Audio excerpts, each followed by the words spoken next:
Hey, Mom. Mom. I'm never gonna get married, okay?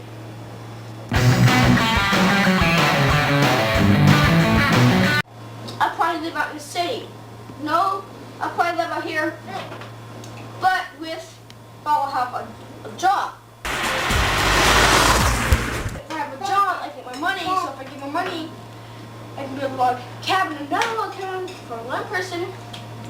Oh yeah. That's gonna be cribs beautiful. if we get married.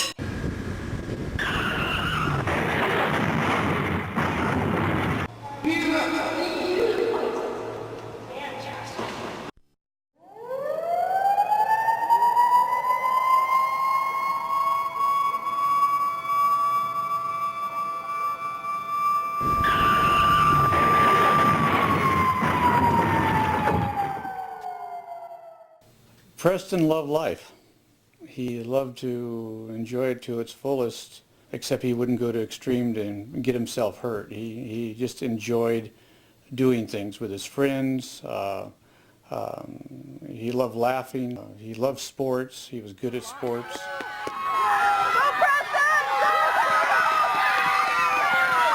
He was very physical. He loved to jump and run, and he was always bouncing a ball or doing something. He had these gorgeous eyes that just seemed to light up a room when he smiled, and we were just very proud of him. He was very nice, kind.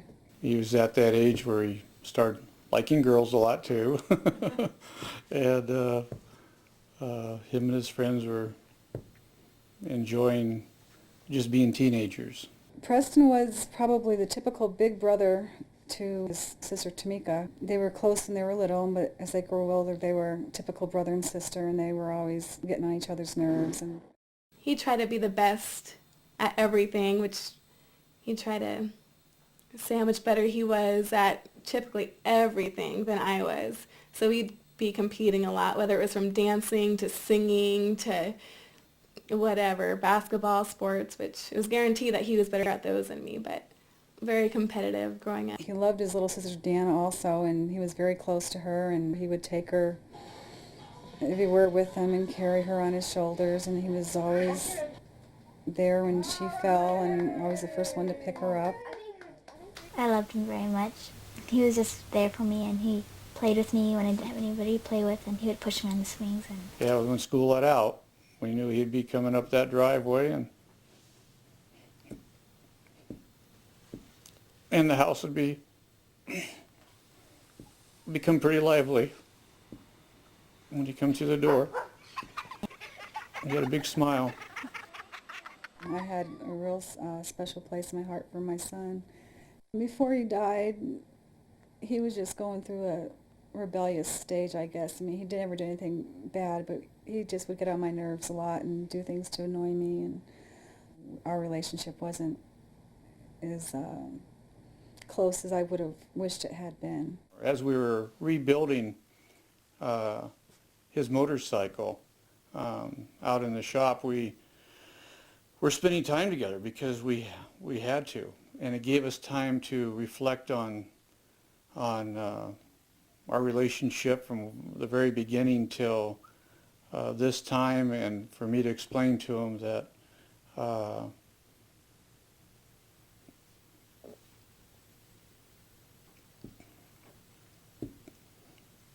that as a father,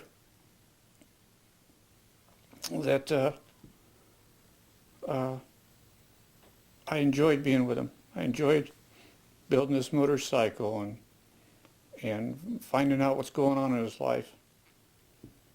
And but on the same token, he had to understand where his mom and I were too, and why we had to have certain rules in our family to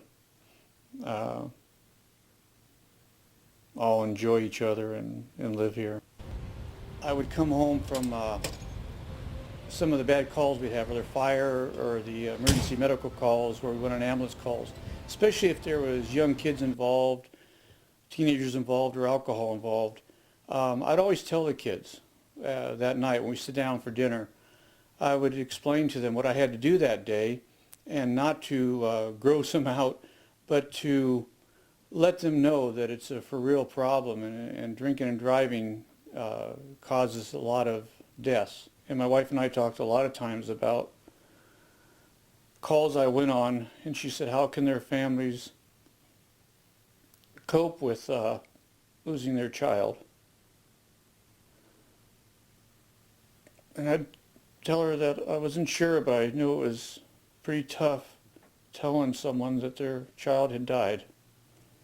And we never thought that it would be us in that situation. Preston always came home when he was told, and he never gotten into any trouble before, so we never even suspected, that this was an activity that he would do. He knew that he should not be drinking and driving. And this night he wasn't driving, he was just a passenger. But still, he knew he wasn't supposed to be in that car that night. He was supposed to be at his friend's house, sleeping.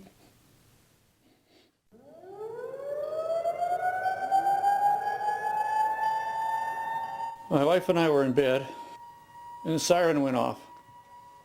And I didn't move. I just felt sick. I just felt like I didn't want to go on this call. And then I decided I guess I better. By the time I got in the car, I could hear the ambulance leaving the fire department. When we arrived on scene, there was a vehicle rolled over on its top. Obviously been rolled several times. And it was obvious that the Subaru had flown through the air for at least approximately 60 to 80 feet, shearing off a tree at least 15 feet above the ground and landing on its top. And we pulled it up to the accident scene.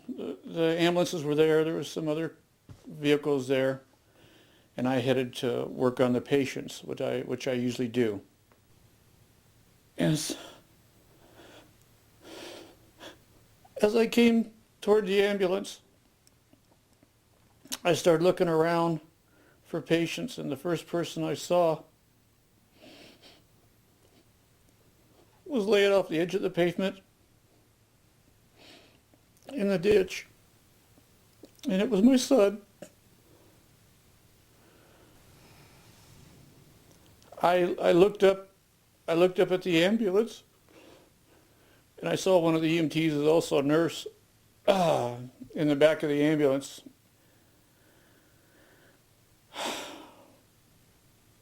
And I just said, Steve. And he turned around and he says, yeah, what do you want me to do? And I said, it's Preston. I said, he's hurt bad, Steve. And Steve said, anything I could do, Ed? I said, Ed, let's get him into the ambulance and let's get going. And there was 3 EMTs and Ed crawled into the back of the ambulance, and we headed for town.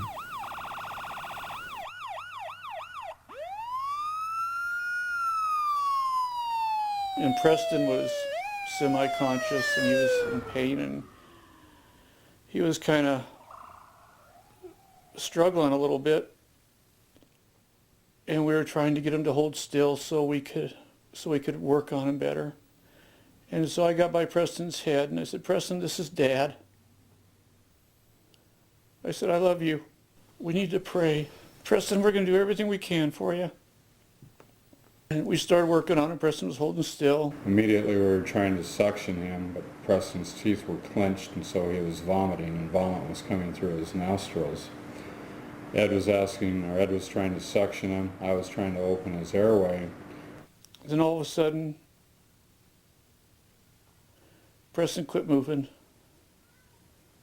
And it got kind of quiet for just a couple of seconds, and I realized Preston wasn't breathing anymore. So I hollered for help, and I started doing CPR on my son. And I looked down at my hands and saw my son's blood on my hands. Next thing I knew, the doors flew open in the ambulance, and I couldn't do any more. I did everything I could. On the way into the ER, I remember yelling at the top of my lungs that it was a code blue. They had no idea we were coming in with one.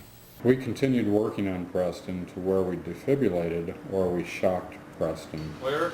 We did get Preston's heart rate back. We got a blood pressure back. And the decision was made to immediately transport him up to the surgical suite. Once we entered the OR, Preston was transported over onto the OR table, and due to the complications of the severity of his injuries, Preston did not make it through surgery. I start thinking, how am I going to tell his mother? How am I going to tell his sisters? Because the dad's supposed to take care of their family.